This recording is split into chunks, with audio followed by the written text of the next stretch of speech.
In the last part, we saw Kong has gone to President Oh Young-gu, who is the owner of the Heavy Equipment Training Center and is the former comrade of Lee Kong-jin, as Kong goes to him and tell him that he is Lee Kong-jin and he has come to collect his debt.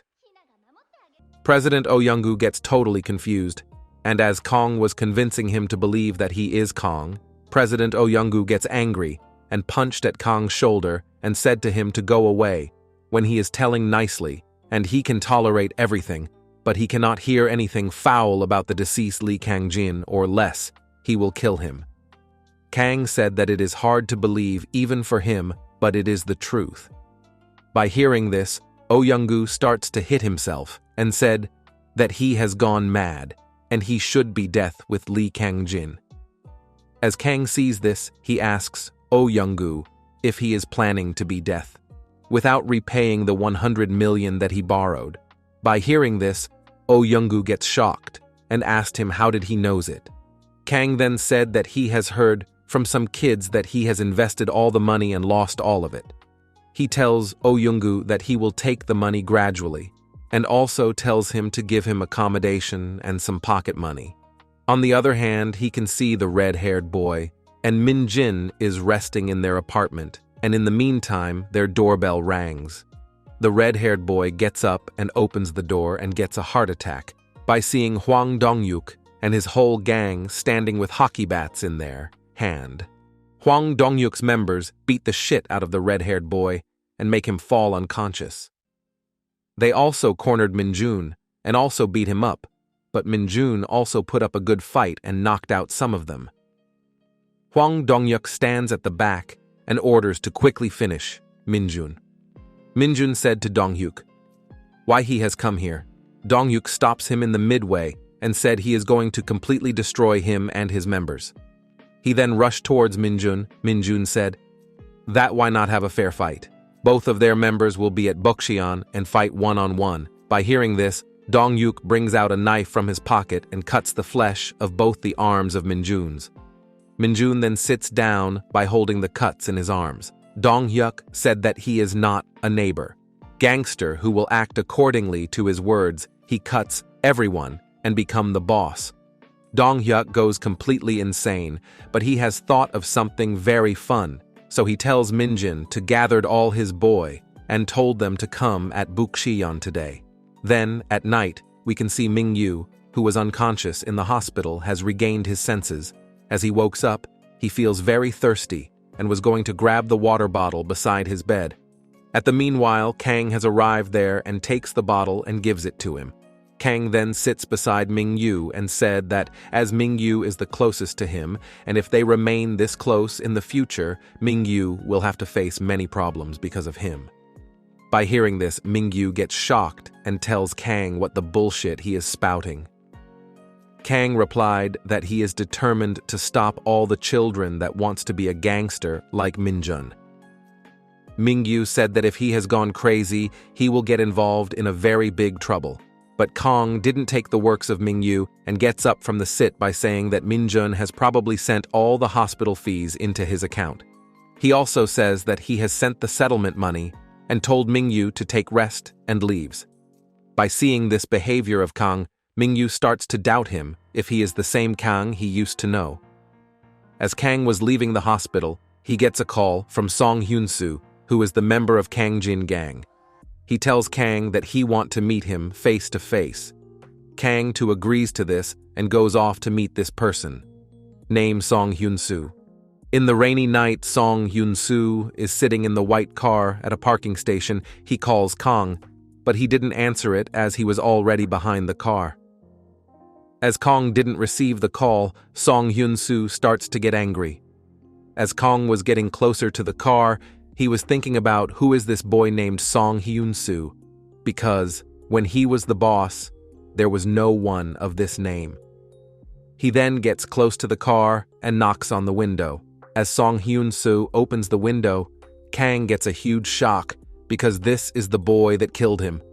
Song Hyun-soo then asked him if he is Kang, and he also greets him nicely. By seeing and hearing Song Hyun-soo, Kang takes a step back, and as he recalls his death moments, he feels so sick that he kneels down and start to sweat very much. By seeing his condition, Song Hyun-soo gets out of the car and asked him if he is feeling okay. He also asked him why he gets so nervous by seeing his face. He then told Kang that he has come today to give him a chance to get in the Kangjin faction. But by seeing the eyes of Kang, he warns him to be careful of his glare. Kang then asked him when did he join the Kangjin faction. Song Hyun-soo then laughs and said, if he is so curious, he will tell him. He says that it was a rainy night like today. After that, he stops and said that the more he knows, the more hurt he will get. Song Hyun-soo then opens the car door and told Kang to get inside the car, as he has something that he wants to tell him. As they both gets in the car, Song Hyun-soo says to Kang that the preliminary round will start in 3 months, and in the District 4 there is Hwang Dong-hyuk, Kang Min-hyuk, and instead of Woo Min-jun, Kang will be participate. There are 3 of them in this zone, and if he gets first in this zone, he will immediately be a member of Kangjin faction. Kang then says that he has no influence like the others. By hearing this, Song Hyun-soo says that they are looking for talented ones, and if he can prove his abilities properly, he will eventually get influence in the organization. Kang then asked what he will get by winning the auditions. Song Hyun-soo replied that he will get to kill people. By hearing this, as Kang gives a serious look, Song Hyun-soo speak up and said that it is a joke and tells him that when he gets there will be able to see a whole new world. Is he done with everything he has to say? Kang questioned. Song Hyun-soo said that he is a very small talker and also warns him if he says anything about this auditions, he will be kicked out immediately. By hearing this, Kang opens the car door and starts to leave. He then went to his home, and as he enters, his mother rushes towards him and said that why he is so wet and why he didn't get an umbrella. Kang said that the raining starts so suddenly that he cannot get one. After that, Kang walks towards the washroom. As he was going, his mother noticed the tattoo behind his back is glowing, so his mother asked him if something has happened to him and told him to come and sit with her. So Kang does according to his mother's orders. As he sits beside his mother says that, as a mother, she really regretted it at first, but now she actually thinks it's good, as she gets to know when his son gets extremely angry or has a fever, and she can talk about it immediately. By hearing this, Kang asked about what she is talking about. His mother then tells him that she is talking about the talisman on his back. Kang then goes to the restroom, and as he removes his t-shirt and look on the mirror to see his back, he saw the same tattoo on his back that he had before he was reincarnated. Then we can see the past.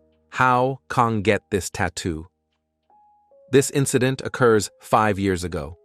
Kang's mother has taken him to the monk, and the monk said that this tattoo has to be engraved into Kang's back. He says that this is a talisman that will help him when he has a great fever.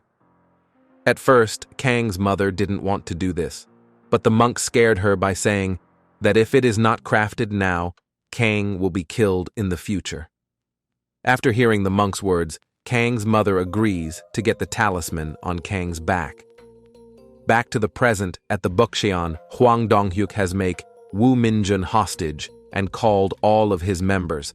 Hwang Dong-hyuk then says to all the members that he didn't call all of them for some pay tax or any other small things. He says that as he will be leaving this place, he wants to give all of them an entertaining opportunity. He tells everyone to catch Kang, and the one who catches him first will be the leader of the Bukcheon. By hearing this, all the members gets very excited and cheers for him. From a far place, Kang Min-hyuk was seeing all of this while he was sitting on his bike. He also gets excited as the situation has become very interesting. Then in the next morning, we can see Kang and Jinman is talking on the school roof. Kang has called Jinman to get all the information of Hwang Dong-hyuk. Jinman told Kang that Hwang Dong-hyuk is the leader of the Uijeongbu and Dongducheon Union Uidongyeon. Jinman tells that at first, Hwang Dong-hyuk was only the leader of Uijeongbu originally. Uijeongbu and Dongducheon had a good and bad relationship ever since they were seniors born in 2001. but Hwang Dong-hyuk of Uijeongbu ended the dispute and unified it. Dongducheon has been a tough neighborhood, with us military bases and foreign worker, a long time. That day was the day when Uijeongbu moved to Dongducheon and signed a peace treaty. Actually, it was the day that Uijeongbu planned the work. In Dongducheon, there was a captain from the weightlifting club named Koo Young-sok. After the meeting end, one of Uijeongbu members bump into Koo Young-sok. He then gets angry and stops them, and him members surrounded the Uijeongbu guys, and a fighting has started. At first, Koo Young-sok and his members were dominating the Uijeongbu members, but after a while, many members of Uijeongbu come from both sides of the alley and completely surrounded them. Koo Young-sok and his members fight the Uijeongbu guys, but after a while only Koo Young-sok was standing among his group as all his guys are taken down by the huge number of Uijeongbu members. Then, Hwang Dong-hyuk comes with a knife in his hand and told Koo Young-sok to come at him, but as he was very injured, he was no match for Hwang Dong-hyuk. Hwang Dong-hyuk goes near him and pierces him with his knife, and then beaten him to death and became the leader of both Uijeongbu and Dongducheon. As Kang gets all the info of Hwang Dong-hyuk, he asks Jin-man about the other participant, Kang Min-hyuk. But before Jin-man said anything about Kang Min-hyuk, Mingu has come to the roof. He was in an angry mood, and after he see Jin-man with Kang, he told Kang if playing with him will stop all the troublemakers. As Jin-man reacts to Mingu words, Kang grabs his pants and throw him away. He then told Mingu not to get upset as his health is not good.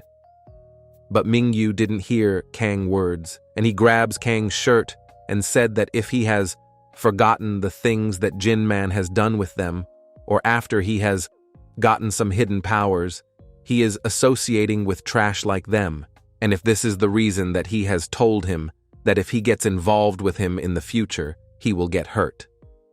Kang then said to Mingu that one need of know about his enemy to fight and win, and as of now, only Jinman knows all about the surrounding powers, so he is taking all the informations from him. Kang then told Jin-man to explain the situation to Mingu. Jin-man explained this to Mingu and then said him to leave as there is nothing he can help with. By hearing this, Mingu gets angry and sighed to Jinman that how would he know if he will be helpful or not. Kang then speaks up and asked Mingu to think how can he be a help for him. He then tells Mingu if he has nothing to do, then he should study properly. Kang then leaves by saying that not to worry about it, because it is his own problem. Later at night, we can see Kang is training at President Oh Young-gu's place. Oh Young-gu was watching him training from behind. After a while, Kang notices him and greets him. Oh Young-gu told Kang to go home, but Kang says that it is weekend and he will be sleeping here today. By hearing this, Oh Young-gu leaves and gets out of the training field. As he leaves, we can see many boys has come to the training center with weapons in their hands.